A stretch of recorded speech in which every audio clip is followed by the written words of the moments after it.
La llamada llegó a las 12:24 de la madrugada. Apenas había cerrado los ojos cuando mi teléfono se iluminó sobre el asiento del copiloto.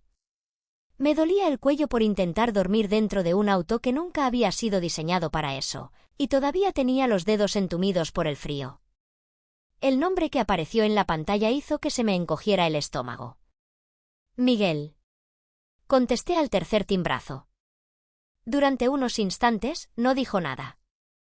Lo único que escuché fue su respiración, rápida e irregular, muy distinta de la voz serena y segura junto a la que había vivido durante 22 años. Entonces susurró: «Sara, ¿por qué sales en todas las noticias?». Fruncí el ceño y miré a mi alrededor. Al otro lado del estacionamiento había una gasolinera abierta las 24 horas, con un televisor instalado sobre el mostrador del café. El volumen estaba bajo, pero todos los clientes miraban fijamente la pantalla. Una mujer con un abrigo rojo de invierno entraba por la ventana destrozada de una camioneta que se hundía en agua helada. Incluso antes de que la cámara mostrara su rostro, supe que aquella mujer era yo. 6 horas antes, mi esposo me había pedido que no volviera a casa para Navidad. No fue el momento en que nuestro matrimonio se rompió. Fue simplemente el momento en que por fin comprendí que ya llevaba mucho tiempo roto. 3 días antes, la Navidad todavía parecía normal. El árbol ya estaba colocado en nuestra sala. No era un árbol elegante, sino el mismo árbol artificial que habíamos utilizado durante casi 15 años. Cada diciembre insistía en acomodar todas las ramas a mano, mientras Miguel se reía y decía que nadie notaría la diferencia. Yo siempre respondía lo mismo: yo sí lo notaré. Durante la mayor parte de nuestro matrimonio, aquellas pequeñas conversaciones habían sido suficientes. Yo tenía 45 años. Miguel era 4 años mayor que yo. Llevábamos 22 años casados, tiempo suficiente para completar mutuamente nuestras listas del supermercado, aunque últimamente ya no completábamos las frases del otro. La gente suele pensar que los matrimonios se derrumban por un único acontecimiento terrible. La mayoría no lo hace así. La mayoría se desvanece en silencio. Una cena cancelada. Un aniversario olvidado. Una conversación en la que alguien deja de preguntar cómo estuvo tu día. Para cuando cualquiera de los dos se da cuenta, la soledad ya ha desempacado sus maletas. Yo había dejado mi trabajo como contadora 7 años antes para cuidar a mi madre después de que sufriera un derrame cerebral. Los dos creíamos que solo sería temporal. Pero un año se convirtió en 2 y 2 se convirtieron en 5. En algún momento, volver a trabajar se transformó en algo de lo que hablábamos, en vez de algo que realmente planeábamos. Cuando mi madre murió, 18 meses antes, de pronto volví a tener tiempo. Miguel, en cambio, consiguió otra cosa: un ascenso. Director regional de operaciones. Eso significó jornadas más largas, cenas de negocios y conferencias durante los fines de semana. Su mundo continuó expandiéndose, mientras el mío se había vuelto extrañamente silencioso. Intenté no resentirlo. De hecho, estaba orgullosa de él. Solo deseaba que todavía me mirara como lo hacía antes de aquel ascenso. 3 días antes de Navidad, me llamó mientras yo envolvía regalos en el comedor. «Hola», contesté sonriendo. Su voz sonaba distraída. «¿Estás en casa?» «¿Dónde más estaría?» «Necesito decirte algo». Esas palabras rara vez van seguidas de algo bueno. Dejé las tijeras sobre la mesa. «¿Qué pasó?» «Mi jefe, Ricardo Colmenares». «¿Recuerdas que te dije que quizás se quedaría en la ciudad?» «Lo recuerdo». «Bueno, él y Diana vendrán en Nochebuena». Sonreí. «Qué bien. Prepararé el asado en lugar del jamón». Hubo un silencio. No fue muy largo, solo lo suficiente. «En realidad, estaba pensando», comenzó. «Cuando alguien empieza una oración de esa manera, normalmente espera que tú la termines por él. Yo no lo hice. Estaba pensando que quizás sería mejor que tú no estuvieras aquí». Sinceramente, creí haberlo escuchado mal. «¿Qué?» «Ahora son clientes importantes, Sara. Ricardo quiere pasar una velada tranquila. Soy tu esposa». Lo sé. Hizo otra pausa. Simplemente no quiero que nada resulte incómodo. Esa palabra se quedó conmigo. Incómodo. Después de 22 años juntos, de alguna manera yo me había convertido en algo incómodo. Miré la caja a medio envolver que estaba sobre la mesa. Dentro se encontraba el reloj que él había mencionado meses antes, mientras pasábamos frente a una joyería. Él había olvidado aquella conversación. Yo no. No entiendo, dije en voz baja. Solo será una noche. Una noche. Resulta curioso que las decisiones capaces de cambiarte la vida casi siempre vengan disfrazadas de inconvenientes temporales. Ya había planeado la cena de Navidad. Lo agradezco. Parecía sincero. Eso casi lo hacía peor. Hay muchos hoteles agradables cerca. ¿Hoteles? No me estaba pidiendo que visitara a mi hermana. Tampoco sugería que pasara la noche con unas amigas. Me estaba pidiendo que abandonara mi propia casa. Yo pagaré todo, añadió rápidamente, como si el dinero pudiera volver más amable aquella petición. Entré en la sala. Las botas navideñas ya colgaban sobre la chimenea. La suya y la mía. No se veían diferentes de las de ningún otro año. Sin embargo, de pronto sentí que ninguna de las dos me pertenecía. ¿Sara? Aquí estoy. No quiero que esto se convierta en una pelea. Yo tampoco. Principalmente porque ya no estaba segura de que quedara algo por lo cual luchar. ¿Cuándo quieres que me vaya? Pregunté. Soltó un suspiro que no me había dado cuenta de que estaba conteniendo. Tal vez mañana por la tarde. ¿Mañana? No la semana siguiente. Mañana. Cerré los ojos. Está bien. ¿Lo entiendes? No. Pero entender y aceptar no son lo mismo. Encontraré una solución. Me dio las gracias. De verdad me agradeció que aceptara abandonar mi propia casa. Después colgó. Permanecí en medio de la sala, escuchando el silencio. La calefacción se encendió. Afuera, la nieve se acumulaba sobre el jardín delantero. Adentro, las luces navideñas parpadeaban exactamente igual que 10 minutos antes. Nada había cambiado. Y, al mismo tiempo, todo era diferente. A la mañana siguiente preparé una maleta pequeña. No porque tuviera pocas cosas, sino porque no conseguía decidir cuáles todavía sentía como mías. Antes de cerrar la maleta, metí la mano en el armario y saqué la bufanda roja de lana que Miguel me había regalado en nuestro 10º aniversario. Durante un segundo estuve a punto de dejarla. Después me la puse alrededor del cuello. Pasara lo que pasara, me negaba a abandonar todos los recuerdos felices dentro de aquella casa. Tomé mi maleta, miré a mi alrededor una última vez y cerré con llave la puerta principal. No tenía idea de que, antes de que terminara la Nochebuena, todo el país conocería mi rostro. El motel estaba detrás de una gasolinera, junto a la carretera Federal 45. Era el tipo de lugar que utilizaban las personas que estaban de paso, no alguien cuya casa se encontraba a 20 minutos de distancia.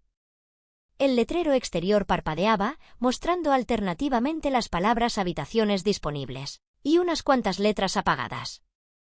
Un Santa Claus de plástico estaba junto a la puerta de la oficina, inclinado ligeramente hacia un lado, como si incluso él estuviera cansado de fingir. Estacioné junto a una camioneta azul cubierta de sal y permanecí allí unos instantes, con ambas manos todavía sobre el volante. Nunca había pasado una Nochebuena en un motel. Parece algo insignificante hasta que te sucede. La habitación olía ligeramente a cloro, alfombra vieja y ese limpiador de limón que la gente utiliza cuando intenta ocultar algo triste. Había una cama, una silla, una lámpara con la pantalla torcida y un televisor instalado en la pared. La calefacción debajo de la ventana traqueteaba cada vez que se encendía. Dejé la maleta sobre el portaequipajes y permanecí en el centro de la habitación sin saber qué hacer conmigo misma. En casa habría papas que pelar, velas que acomodar y servilletas que doblar. Habría revisado el asado 2 veces más de lo necesario y le habría preguntado a Miguel si quería abrir el buen vino antes o después de la cena. Allí no había nada que preparar. Nadie esperaba nada de mí. Nadie me esperaba. Me quité el abrigo y volví a ponérmelo porque la habitación todavía no se había calentado. Solté una pequeña carcajada, pero no porque algo fuera gracioso. A veces el cuerpo recurre a la risa cuando llorar exigiría demasiada energía. Alrededor del mediodía, Miguel me envió un mensaje. Espero que ya te hayas instalado. Gracias por comprender. Miré aquellas palabras más tiempo del necesario. Había tantas cosas que podría haber escrito. Podría haberle preguntado si Ricardo Colmenares sabía que su empleado había expulsado a su esposa de su propia casa. Podría haberle preguntado si Diana notaría la ausencia de una de las botas navideñas sobre la chimenea. También podría haberle preguntado si pensaba explicar dónde estaba yo o si simplemente me apartaría de la velada como una silla que nadie necesitaba. En lugar de eso, escribí: estoy bien. 2 palabras. La mentira más útil dentro de un matrimonio. Después conduje hasta una plaza comercial porque la habitación del motel era demasiado silenciosa. La mayoría de los comercios cerraba temprano. Las familias atravesaban apresuradamente los estacionamientos con bolsas en las manos y niños siguiéndolas con gruesos abrigos. Un hombre llevaba un ramo de flores comprado en un supermercado, probablemente a última hora. Me descubrí esperando que la persona que las recibiera sonriera de todos modos. Compré un sándwich de pavo en un pequeño establecimiento que estaba a punto de cerrar y una caja de sopa de tomate en el supermercado.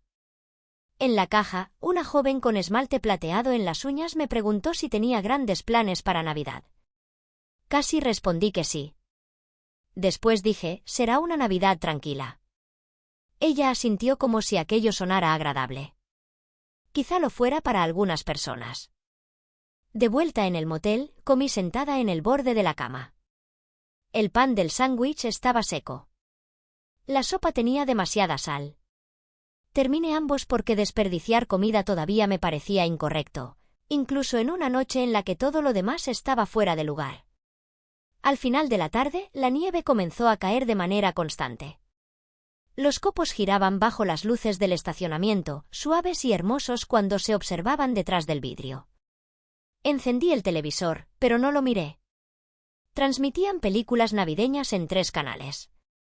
En todas ellas, las personas conseguían volver a casa antes del último corte comercial. Apagué el televisor. Durante un rato intenté leer.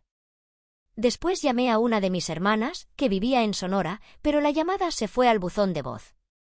No dejé ningún mensaje. No quería escucharme explicando lo ocurrido. A las 6:30 abrí el armario y miré la bolsa que había sacado de la casa aquella mañana. Dentro estaban los regalos de Miguel. El reloj, una agenda forrada en piel porque todavía le gustaba escribir sus citas a mano y una fotografía enmarcada de nuestro viaje a Valle de Bravo 12 años antes. La fotografía había sido tomada antes de los ascensos, los resentimientos silenciosos y aquellos climas emocionales separados en los que ahora vivíamos. Había planeado entregarle los regalos después de la cena. Ahora estaban junto a la tabla de planchar de un motel. A las 7 hice algo que me había prometido no hacer. Regresé a casa. No para entrar. No para avergonzarlo. No para arruinar su importante velada. Solo quería dejar los regalos. Las carreteras estaban resbalosas, pero todavía se podía conducir. Las luces navideñas brillaban en los vecindarios como si todas las casas intentaran demostrar algo. Cuando entré en nuestra calle, reduje la velocidad antes de llegar al camino de entrada. Había 3 vehículos afuera. El sedán negro de Miguel, un Lexus plateado que no reconocí y la Range Rover oscura de Ricardo Colmenares. A través de la ventana delantera pude ver movimiento. Miguel estaba cerca de la chimenea, usando el suéter color carbón que yo le había comprado 2 años antes. Se reía con una mano metida en el bolsillo y la otra sosteniendo una copa de vino. Frente a él había un hombre alto de cabello plateado. Debía ser Ricardo. Diana Colmenares estaba sentada en nuestro sofá, mi sofá, con una manta roja sobre las piernas. La casa parecía cálida, llena y completa sin mí. Estacioné 2 casas más adelante y permanecí allí hasta que mi respiración empañó el parabrisas. Después tomé la bolsa de regalos y caminé con cuidado por la acera. La luz del porche estaba encendida. La corona navideña que yo misma había preparado colgaba de la puerta. Desde el interior llegaban voces apagadas, el ritmo suave de una conversación cómoda. Durante un segundo absurdo, imaginé que llamaba a la puerta. Miguel abriría sorprendido. Quizás se sentiría avergonzado. Tal vez aliviado. Quizás saldría, tomaría mi mano y admitiría que había cometido un error. Pero la esperanza puede ser cruel cuando no existe ninguna prueba que la sostenga. Dejé la bolsa junto a la puerta. Sin nota. Sin acusaciones. Solo los regalos. Cuando me disponía a marcharme, una carcajada escapó desde el interior. Era la risa de una mujer. Probablemente Diana. No estaba mal que ella se riera. Aún así, me dolió. Regresé al auto sin volver a mirar por la ventana. El camino de regreso pareció mucho más largo. No volví inmediatamente al motel. No podía. La idea de aquella habitación rancia y la lámpara torcida me oprimía el pecho. Así que continué conduciendo por la ciudad, pasando frente a comercios cerrados, edificios de oficinas oscuros y vecindarios donde las familias se reunían detrás de ventanas iluminadas. A las 8:14, mi teléfono vibró con una alerta de la red estatal de voluntariado, a la que me había unido años antes, cuando mi madre todavía estaba viva. Un albergue de invierno en el lado este necesitaba ayuda. Una tubería se había congelado. Quedaba poco espacio y varias familias estaban siendo trasladadas desde una iglesia cercana. Casi ignoré el aviso. Entonces miré el asiento del copiloto, donde mi bolso descansaba junto a un espacio vacío. No tenía una cena a la cual asistir. No tenía un hogar al cual regresar. Nadie me esperaba. Toqué la pantalla y respondí, «Puedo ir». El albergue funcionaba dentro de un antiguo centro comunitario, con paredes de bloques de concreto y una cancha de baloncesto que olía ligeramente a cera para pisos. Cuando llegué, los voluntarios desplegaban catres, apilaban cobijas e intentaban registrar nombres en varias hojas. Una madre joven sostenía a un niño dormido contra su hombro. Un anciano discutía amablemente con una trabajadora sobre si realmente necesitaba una segunda cobija. Me quité el abrigo y pregunté dónde me necesitaban. Durante las 2 horas siguientes preparé café, repartí calcetines, ayudé a trasladar cajas desde una bodega y encontré lápices de colores para 2 niños que estaban aburridos y asustados. Nada de aquello fue heroico. Solo estaba siendo útil. Y ser útil se sentía mejor que no ser deseada. Alrededor de las 10:40, las cosas finalmente se tranquilizaron. La directora del albergue, una mujer llamada Marcela, con ojos cansados y una voz capaz de imponerse sobre cualquier caos, me tocó el brazo. Deberías irte antes de que empeoren las carreteras. Asentí, aunque una parte de mí no deseaba marcharse. Afuera, el frío me golpeó con fuerza. La nieve atravesaba el estacionamiento casi horizontalmente. Me ajusté alrededor del cuello la vieja bufanda que Miguel me había regalado y caminé hacia el auto. Acababa de incorporarme a la carretera cuando vi luces de freno más adelante. Después distinguí unos faros inclinados en un ángulo extraño cerca del camino que bordeaba el río. Al principio pensé que alguien se había salido de la carretera y había terminado en una zanja.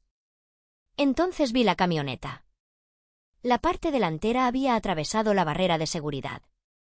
Las ruedas traseras seguían sobre la orilla, pero el cofre ya comenzaba a hundirse en el agua negra y helada. Durante un segundo fui incapaz de moverme. Entonces vi la mano de un niño contra la ventana trasera. Me detuve, tomé la linterna de la guantera y corrí.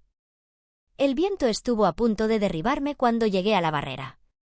La camioneta había atravesado la estructura metálica y había quedado detenida en un ángulo pronunciado, con la parte delantera desapareciendo lentamente bajo el río oscuro. La nieve cubría la carretera con tanta intensidad que las luces intermitentes del vehículo se veían borrosas, como si también estuvieran bajo el agua. Escuché gritos. No eran fuertes ni constantes. Eran las voces que producen las personas cuando el pánico empieza a robarles el aire. Ya tenía el teléfono en la mano antes de llegar a la puerta del conductor. 911, ¿cuál es su emergencia? Una camioneta está cayendo al río desde la carretera estatal 18, justo al norte del puente del Sacramento, dije, esforzándome por mantener firme la voz. Hay personas atrapadas. Por favor, apresúrense. La operadora comenzó a hacerme preguntas, pero yo ya había llegado al vehículo. Tengo que irme. Guardé el teléfono en el bolsillo del abrigo sin esperar permiso. La puerta del conductor no se movía. El impacto había deformado el marco. Dentro, un hombre de unos 50 y tantos años golpeaba la ventana. La sangre bajaba desde una herida en su frente. Una mujer en el asiento del copiloto intentaba desabrocharse el cinturón, pero la inclinación del vehículo dificultaba cada movimiento. Entonces escuché la voz de una niña. Mi hermano. Me volví hacia el asiento trasero. Había dos niños. Un pequeño de unos 7 años y una niña que quizá tenía 10. El agua ya cubría el piso del vehículo. Otro auto se detuvo detrás del mío. Un joven bajó con el rostro pálido. ¿Qué hacemos? Llama al 911 si todavía no lo has hecho, grité. Después ayúdame. Asintió inmediatamente. Juntos tiramos de la puerta trasera del lado del copiloto. No se movió. Estaba congelada. La niña apoyó ambas manos contra el vidrio. Sus labios se movían, pero yo no podía escucharla. No necesitaba hacerlo. Decía lo mismo que dice cualquier niño aterrorizado. Ayúdame. El joven sacó una llave de cruz de su camioneta. Aléjense. El primer golpe rebotó contra el vidrio. El segundo solo dejó una grieta. El tercero destrozó la ventana en una lluvia de pequeños fragmentos. El agua helada entró violentamente. Los niños gritaron. Cúbranse la cara. Les ordené. Metí los brazos por la ventana rota y aparté los pedazos de vidrio antes de sujetar al niño. Temblaba con tanta fuerza que apenas podía sostenerlo. El joven lo cargó y se dirigió hacia la carretera mientras yo volvía a meterme en la camioneta. La niña no se movió. Mi mamá, no. Señaló los asientos delanteros. No voy a dejarla. Durante un segundo imposible me vi a mí misma 20 años antes. No porque aquella niña se pareciera a mí, sino porque el amor puede volver a las personas comunes lo bastante obstinadas como para arriesgarlo todo. Entré hasta la mitad por la ventana rota. El agua helada me alcanzó inmediatamente las rodillas. Todos mis instintos me ordenaban salir. En lugar de hacerlo, busqué el cinturón de seguridad de la niña. El broche no quería abrirse. Tenía los dedos entumidos. Volví a intentarlo. Nada. La camioneta avanzó unos centímetros más hacia el río. Alguien gritó desde afuera, se está moviendo. Lo ignoré. Finalmente, el broche cedió con un clic. Ya está. La niña me sujetó del brazo. No. Mi mamá. Miré hacia la parte delantera. El conductor había conseguido abrir su puerta unos centímetros. Los bomberos todavía no llegaban. Tampoco había nadie capacitado para aquello. Solo éramos un grupo de desconocidos asustados. La mujer del asiento delantero había logrado liberarse, pero no podía pasar por encima de la consola central debido al ángulo de la camioneta. El joven volvió a aparecer junto a la ventana. Yo tengo al niño. Llévate también a la niña. La ayudó a salir por la abertura. En cuanto estuvo a salvo, me arrastré más adentro. El agua ya casi me llegaba a la cintura. La mujer extendió una mano hacia mí. No puedo. Sí puede. Apoyé un hombro contra el respaldo de su asiento y empujé mientras tiraba de su abrigo con la otra mano. El movimiento fue suficiente. Se deslizó y quedó libre. Juntas nos arrastramos hacia la ventana trasera destrozada. Justo cuando caímos sobre la orilla cubierta de nieve, la camioneta avanzó casi medio metro más. Todos retrocedimos instintivamente. En cuestión de segundos, la mitad delantera desapareció bajo el agua oscura. Solo quedó el sonido del viento. Después escuchamos sirenas a lo lejos. La primera patrulla llegó menos de 4 minutos después. Luego aparecieron los camiones de bomberos, los paramédicos y más agentes. La escena se convirtió en un caos organizado. Alguien envolvió al niño en una cobija. Otro paramédico examinó la herida del conductor. La niña se negaba a soltar la mano de su madre. Yo permanecí apartada, empapada hasta los huesos y temblando con tanta violencia que me dolían los dientes. Un paramédico se acercó. «Señora, está sangrando». Miré hacia abajo. Un corte largo atravesaba el dorso de mi mano izquierda. Ni siquiera lo había notado. «Estoy bien. Asegurémonos». Me condujo hacia la ambulancia. Mientras limpiaba la herida, otro paramédico revisó mi presión arterial.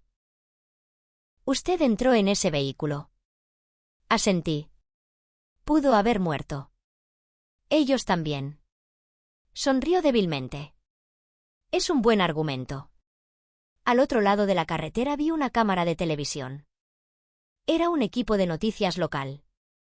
Alguien debía haber escuchado la llamada de emergencia. Una reportera estaba cerca de las patrullas hablando frente a un micrófono, mientras la nieve giraba a su alrededor. El camarógrafo recorría el perímetro seguro grabando imágenes. Casi no les presté atención. Los reporteros iban y venían. Las vidas importaban más. Un bombero que llevaba una cobija térmica se acercó. La familia quiere darle las gracias. Negué con la cabeza. No tienen que hacerlo. Insistieron. El padre se acercó lentamente con la frente vendada. Me miró durante varios segundos antes de hablar. No sé cómo se llama. Sara. Tragó saliva. Sara, usted salvó a mi familia. No sabía cómo responder. Así que me limité a decir, me alegra que todos estén aquí. De pronto, su hija corrió sobre la nieve y me abrazó por la cintura. Su abrigo todavía estaba húmedo. Nosotros también. Eso estuvo a punto de quebrarme. No por sus palabras, sino porque los niños no agradecen como los adultos. Los adultos se preocupan por decir lo correcto. Los niños simplemente dicen la verdad. La reportera nos vio y se acercó con cautela. Soy Raquel Moreno, de Canal 8. ¿Le importaría responder una pregunta? Estuve a punto de negarme. En cambio, asentí una vez. Extendió el micrófono. ¿Qué la hizo correr hacia el vehículo cuando todos los demás apenas se estaban deteniendo? Miré hacia el río. La camioneta casi había desaparecido por completo bajo el agua. En realidad no lo pensé, admití. Había niños dentro. Raquel esperó, como si creyera que añadiría algo más. No había nada que pensar. Entonces, ¿no se considera una heroína? Sonreí, más cansada que cualquier otra cosa. Creo que la mayoría de las personas habría hecho exactamente lo mismo. Me dio las gracias. La entrevista duró menos de 30 segundos. Poco después subí a mi auto. La calefacción tardó una eternidad en funcionar. Tenía la ropa empapada y las manos todavía me temblaban sobre el volante. Cuando volví a la carretera, ya había pasado un poco de la medianoche.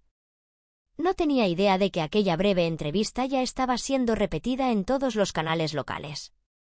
Y mucho menos imaginaba que, al otro lado de la ciudad, mi esposo acababa de apartar la mirada del postre navideño y había visto mi rostro en la pantalla. El trayecto hasta el motel debía tomar 15 minutos. Terminó tomando casi 30. La nieve continuaba cayendo con tanta intensidad que la carretera había desaparecido bajo una capa blanca. Los limpiaparabrisas trabajaban sin descanso, apartando los copos solo para que otra ráfaga cubriera el cristal segundos después. La herida de mi mano había dejado de sangrar, pero me ardía cada vez que apretaba el volante. Sobre todo, me sentía cansada. No era el agotamiento dramático de una película. Era el cansancio silencioso que llega después de que tu cuerpo pasa 20 minutos impulsado por la adrenalina y, de pronto recuerda que tiene 45 años. El estacionamiento del motel estaba casi vacío cuando llegué. Apagué el motor y permanecí sentada durante un minuto, Todo había vuelto a quedar extrañamente silencioso. El rescate ya parecía irreal, como si le hubiera ocurrido a otra persona. Tomé mi bolso, bajé del auto y caminé con dificultad hacia mi habitación. A medio camino, mi teléfono vibró. Era un número desconocido. Lo ignoré. Después llegó otra llamada. Y otra más. Cuando abrí la puerta de la habitación, ya tenía 6 llamadas perdidas y 3 mensajes de números que no reconocía. Fruncí el ceño. Quizás se habían equivocado de número. Arrojé el teléfono sobre la cama y fui al baño. Mi ropa seguía húmeda a pesar de la calefacción del auto. Al principio, el agua caliente de la ducha casi me dolió. Mientras recuperaba la sensibilidad de las manos, finalmente me permití pensar en lo sucedido. El rostro de la niña. El agua helada. El sonido del vidrio al romperse.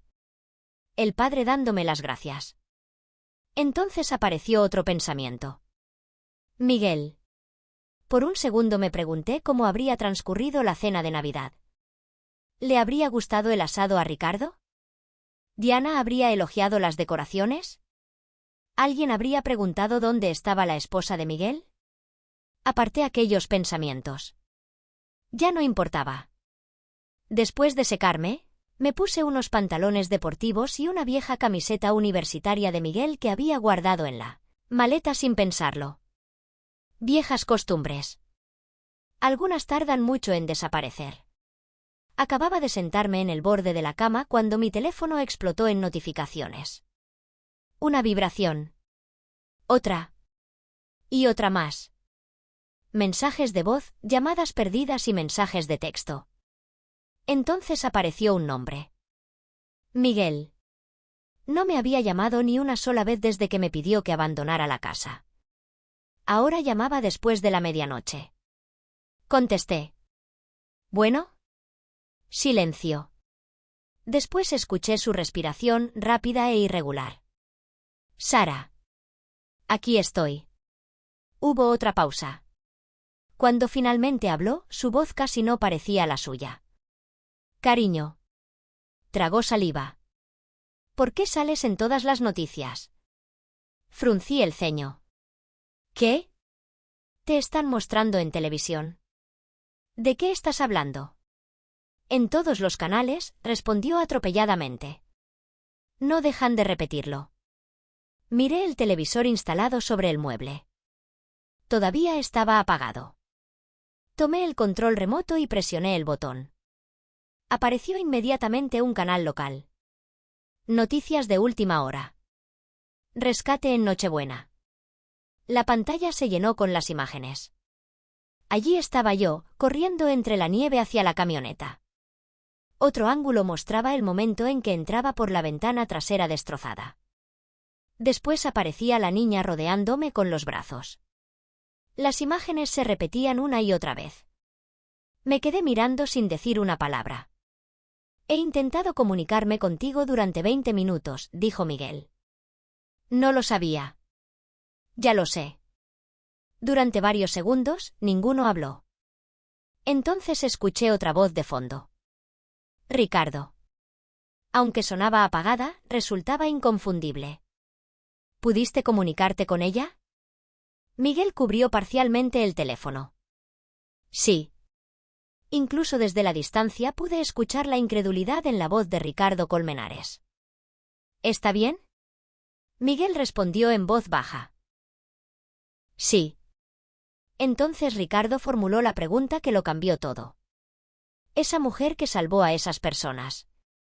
Hubo otra pausa. ¿Es tu esposa? Miguel no respondió inmediatamente. No era necesario. Su silencio respondió por él. En el televisor, la reportera estaba junto al río y me identificaba únicamente como Sara. Después transmitieron la breve entrevista. ¿Qué la hizo regresar al vehículo? Había niños dentro. ¿Qué cree que la gente debería saber sobre lo ocurrido esta noche? Espero que esa familia pueda pasar la Navidad junta. Eso fue todo. Nada dramático. Nada heroico. Sin embargo, escuchar mi propia voz hizo que se me llenaran los ojos de lágrimas.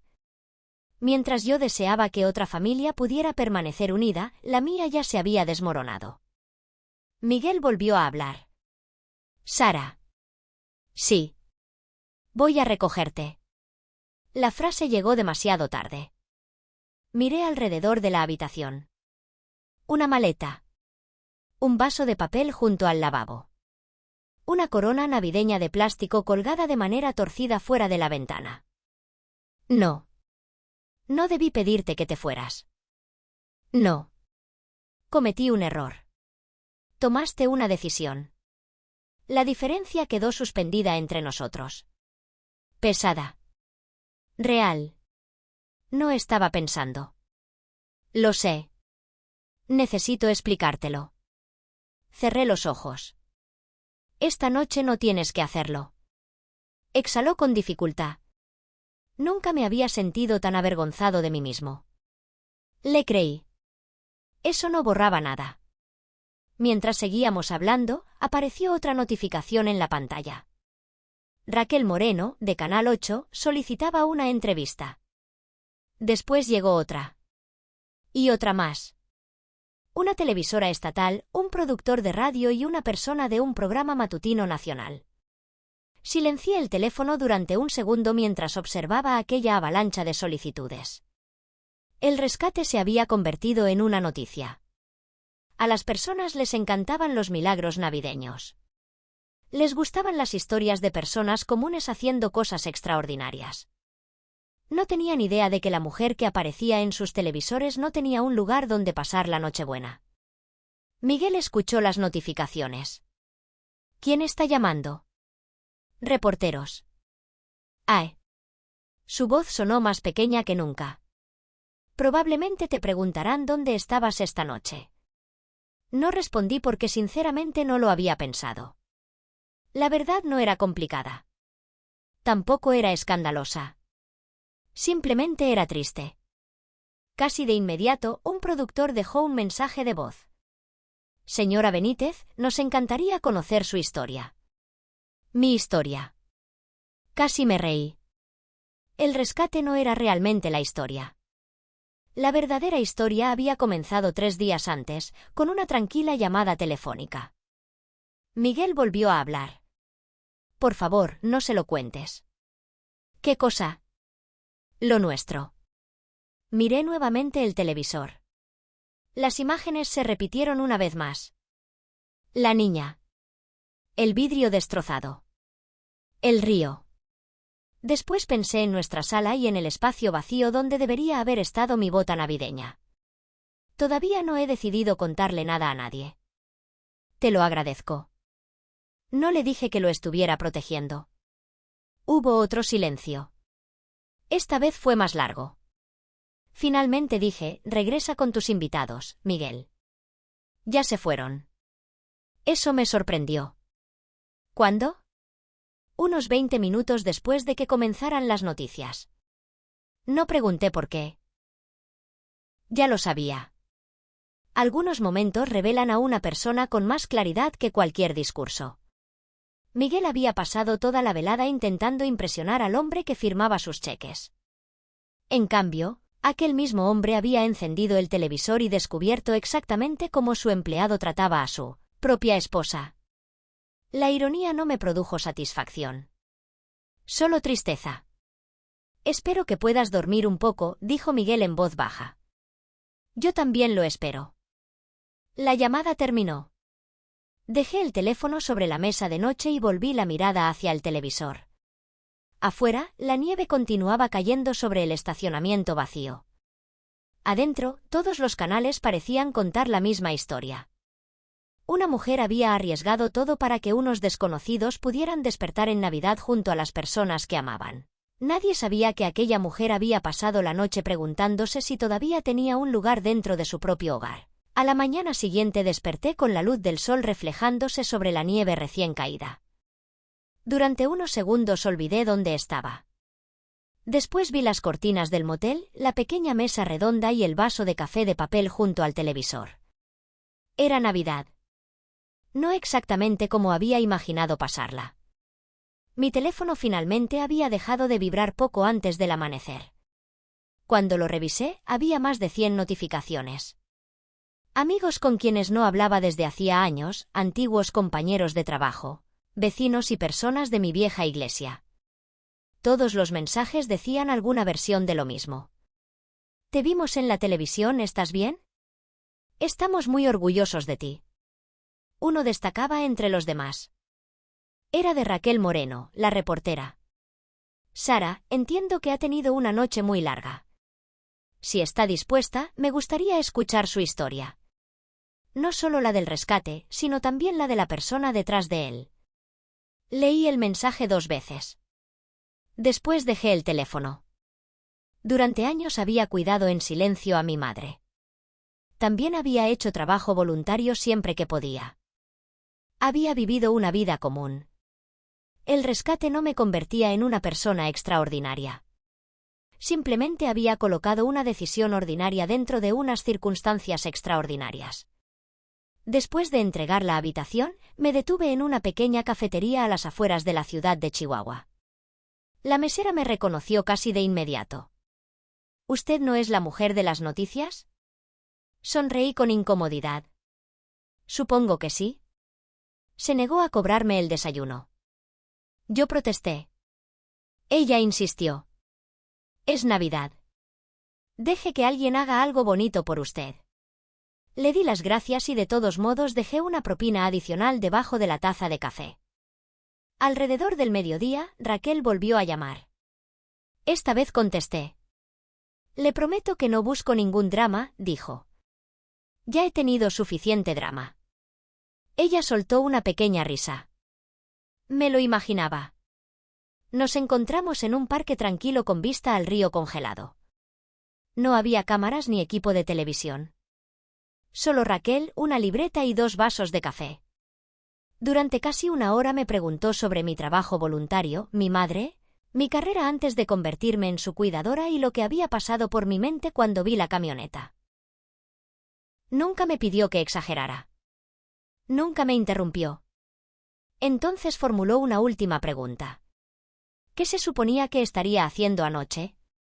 Miré hacia el estanque congelado, donde un padre enseñaba a su hijo a arrojar migas de pan a los patos. Se suponía que estaría en casa. Raquel esperó. Mi esposo estaba recibiendo a su jefe para Navidad. ¿Y usted? Yo pasé la noche en otro lugar. No escribió nada inmediatamente. En cambio, preguntó con suavidad, ¿fue decisión suya? Miré el vaso de café que calentaba mis manos. No. Aquella única palabra contenía 22 años. Raquel cerró su libreta. No tiene que decir nada más. Lo sé. Pero a veces una sola frase honesta explica más que 1000 palabras pronunciadas con rabia. Raquel tenía razón. Aquella tarde publicó su artículo en Internet. No hablaba de una heroína. Hablaba de la bondad. De personas comunes que elegían actuar con valentía cuando nadie lo esperaba. Casi al final incluyó un breve párrafo. Sara Benítez dijo que había planeado pasar la Navidad en casa, pero unas circunstancias inesperadas cambiaron sus planes. Espera que la familia rescatada siempre recuerde que permanecieron unida cuando más importaba. Nunca mencionó a Miguel por su nombre. Tampoco habló directamente de nuestro matrimonio. No hacía falta. La gente comenzó a formular sus propias preguntas. Al caer la tarde, el artículo ya se había difundido mucho más allá del estado de Chihuahua. Llegaron comentarios de personas que habían pasado las fiestas solas. Viudas, veteranos, padres divorciados, hijos adultos que cuidaban a familiares ancianos. Muchos no hablaban del rescate. Hablaban de la soledad. Uno de los comentarios permaneció conmigo. A veces, la herida más profunda no es que alguien te odie, sino descubrir que le resultó más fácil celebrar sin ti. Lo leí 3 veces. Porque era verdad. Aquella misma tarde, Miguel entró en el edificio de su empresa para recoger una presentación que necesitaba para la semana siguiente. Ricardo Colmenares también estaba allí. El edificio se encontraba casi vacío. Ricardo estaba cerca del elevador con una caja de archivos. Buenos días, Miguel. Buenos días. Ricardo lo observó durante unos instantes. Leí el artículo. Miguel asintió. Yo también. Hubo otro silencio. Entonces Ricardo habló con la voz serena de alguien que llevaba décadas dirigiendo personas. Mi esposa no ha dejado de hablar de Sara. Miguel bajó la mirada. Cree que tu esposa es una mujer extraordinaria. Lo sé. Ricardo cambió la caja de un brazo al otro. ¿Sabes qué fue lo que más impresionó a Diana? Miguel negó con la cabeza. No fue el rescate. Esperó. Fue que Sara no culpó a nadie ni una sola vez. Aquellas palabras golpearon con más fuerza que cualquier crítica. Ricardo continuó, he dirigido equipos durante casi 30 años. Lo sé. Y he aprendido algo. Hizo una pausa. La manera en que una persona trata a quienes la aman termina convirtiéndose en la manera en que trata a todos los demás. Miguel no respondió. Ricardo suspiró. Espero que puedas arreglar esto. Yo también. Me refiero a que lo hagas antes de que sea demasiado tarde. Ricardo se alejó. Miguel permaneció en el pasillo mucho después de que se cerraran las puertas del elevador. Por primera vez en años, no pensaba en ascensos, informes trimestrales ni en impresionar a los directivos. Pensaba en una mujer que había preparado una maleta en silencio porque él le había pedido que abandonara su hogar. Mientras tanto, yo conduje hasta la casa de mi hermana Clara. Vivía a casi 1 hora de distancia. Cuando abrió la puerta, no dijo que me había visto en las noticias. Simplemente me abrazó. Fue la clase de abrazo que no hace preguntas. Más tarde, mientras lavábamos los platos juntas, me miró. ¿Qué pasará ahora? Sequé otro plato antes de responder. Sinceramente, no lo sé. ¿Todavía lo amas? Sonreí con tristeza. El amor no es la pregunta difícil. Entonces, ¿cuál es? Si puedo volver a confiar en la persona en la que se convirtió. Clara asintió. Lo entendía. Algunos matrimonios no terminan porque desaparezca el amor. Terminan porque el respeto se marcha primero, en silencio. Aquella noche, mi teléfono volvió a vibrar. Esta vez Miguel no estaba llamando. Era un único mensaje. No espero que me perdones hoy. Solo espero que algún día puedas creer que realmente lo siento. Miré la pantalla durante mucho tiempo. Después puse el teléfono boca abajo sin responder. Algunas disculpas merecen ser escuchadas. Pero todas deben esperar hasta que la persona que las recibe esté preparada. Pasaron 3 semanas antes de que volviera a escuchar la voz de Miguel. No fue a través de un mensaje de voz ni por teléfono. Fue en persona. Había comenzado a trabajar como voluntaria todos los miércoles por la tarde en el mismo centro comunitario donde había pasado la Nochebuena. El rescate había provocado que llegaran donaciones de todo el estado. Una pared estaba cubierta de cobijas. Los estantes rebosaban de alimentos enlatados. Familias que yo nunca había conocido pasaban únicamente para dar las gracias. Mi vida se había vuelto extrañamente plena. No porque me hubiera hecho famosa, sino porque había recordado algo que olvidé mientras cuidaba de todos los demás. Todavía tenía una vida propia. Aquel miércoles estaba organizando abrigos infantiles por tallas cuando alguien pronunció mi nombre. Sara. Me volví. Miguel estaba justo dentro de la entrada. Se veía diferente. No más viejo. De alguna forma, se veía más pequeño. La confianza que antes parecía entrar en todas las habitaciones antes que él había desaparecido. No llevaba flores. Tampoco había preparado un discurso. Simplemente estaba allí, con ambas manos dentro de los bolsillos de su abrigo. Le pregunté a Marcela si podía pasar. Miré hacia la oficina de la directora. Marcela sonrió antes de desaparecer tras una esquina, concediéndonos privacidad. ¿Qué haces aquí?, pregunté. Quería decirte algo sin un teléfono entre nosotros. Asentí. Respiró lentamente. He pasado las últimas 3 semanas intentando comprender cómo me convertí en alguien capaz de pedirle a su esposa que abandonara su propia casa. No lo interrumpí. Continuaba diciéndome que solo sería una noche. Bajó la mirada hacia el piso. Pero no fue solo una noche. No, dije en voz baja. No lo fue. Fue cada cena de negocios que elegí en lugar de estar contigo. Cada fin de semana en que respondí correos electrónicos en vez de preguntarte cómo había estado tu día. Cada ocasión en que supuse que seguirías allí al día siguiente. Sus ojos se encontraron con los míos. No te perdí en Nochebuena. Comencé a perderte mucho antes. La honestidad de aquellas palabras quedó entre nosotros. No como una excusa. Como un reconocimiento. No puedo cambiar lo que hice, continuó. Lo sé. Ya hablé con Ricardo. Esperé. Rechacé el ascenso que me ofrecieron después de Año Nuevo. Eso me sorprendió. ¿Por qué? Porque finalmente comprendí algo. Sonrió con tristeza. Seguí persiguiendo una carrera que nunca se sentará junto a mí cuando tenga 80 años. Nos quedamos en silencio. No era una pausa incómoda. Solo reflexiva. También vendí la propiedad junto al lago que llevaba años queriendo comprar. Te encantaba ese lugar. Eso creía. Se encogió ligeramente de hombros. Resulta que lo que más me gustaba era la idea de demostrar que había triunfado. Estudié su rostro. Por primera vez en años, no intentaba impresionar a nadie. Ni siquiera a mí. Especialmente a mí. He comenzado a ir con un terapeuta. Otra sorpresa. ¿Solo?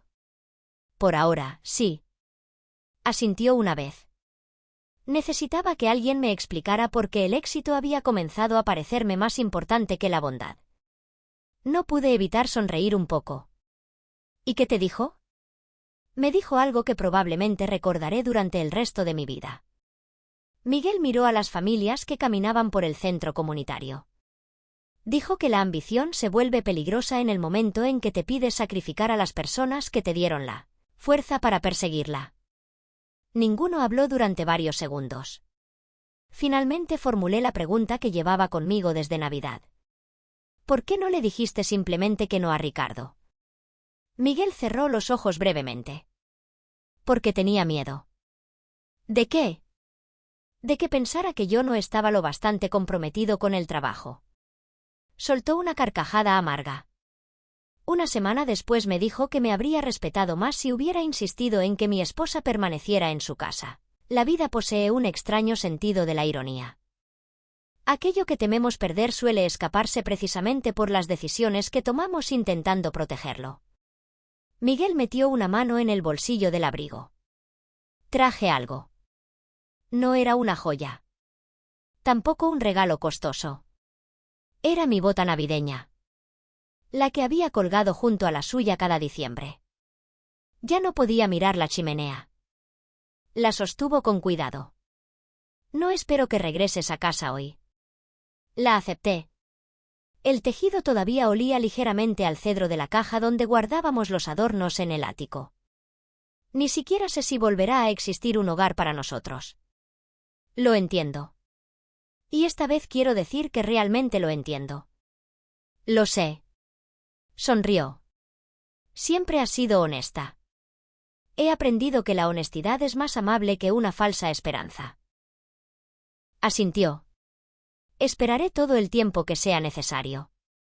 No deberías esperar eternamente. No espero porque tenga que hacerlo. Me miró directamente. Espero porque por fin recordé a quién estoy esperando. Los meses siguientes fueron más tranquilos de lo que cualquiera de los dos esperaba. No volvimos a vivir juntos. No inmediatamente. En cambio, comenzamos otra vez mediante cosas más pequeñas. Café los sábados por la mañana. Caminatas por el parque. Conversaciones largas sin teléfonos sobre la mesa. En ocasiones hablábamos de nuestro matrimonio. Otras veces hablábamos de los pájaros que se acercaban al comedero situado fuera de la ventana de la cocina de Clara. Descubrí que la sanación rara vez anuncia su llegada. Casi siempre aparece disfrazada de momentos ordinarios. Una tarde, al inicio de la primavera, Miguel ayudó a pintar el centro comunitario. No hubo reporteros. Ni cámaras. Ni aplausos. Cuando todos se detuvieron para almorzar, lo encontré reparando en silencio un librero roto en la sala de lectura infantil. «Te perdiste el descanso», le dije. Sonrió sin levantar la mirada. «Lo sé. No tienes que demostrar nada». Finalmente me miró. «No estoy intentando demostrarlo». Apretó un último tornillo y se puso de pie. «Solo intento convertirme en alguien a quien yo mismo estaría orgulloso de conocer». Aquella frase permaneció conmigo. No porque borrara el pasado. Nada podía hacerlo. Sino porque un cambio verdadero rara vez comienza con promesas. Comienza con hábitos diferentes, repetidos a lo largo del tiempo. Para la siguiente Navidad ya no éramos la misma pareja que habíamos sido. Éramos mayores. Y tratábamos el corazón del otro con más cuidado. El árbol de Navidad estaba nuevamente en nuestra sala. Era el mismo árbol artificial. Los mismos adornos hechos a mano. Las mismas botas navideñas. Solo que aquel año, antes de colgar la mía, Miguel se detuvo. «Me alegra que estés en casa», dijo. Miré alrededor de la habitación. Casa. Finalmente comprendí que un hogar no es el lugar donde aparece tu nombre en las escrituras. Es el lugar donde tu presencia nunca es tratada como un inconveniente. A veces, la vida nos concede una segunda oportunidad. No porque la merezcamos, sino porque finalmente estamos dispuestos a convertirnos en las personas que debimos ser desde el principio. Si esta historia permaneció contigo, me encantaría conocer tu opinión. ¿Alguna vez viviste un momento que cambiara la manera en que veías a alguien que amabas? ¿O la forma en que te veías a ti mismo? Comparte tu historia en los comentarios. Y si disfrutas las historias emotivas sobre la familia, el perdón y las segundas oportunidades, suscríbete para no perderte la próxima. Sin importar desde dónde estés mirando, gracias por compartir tu tiempo conmigo hoy.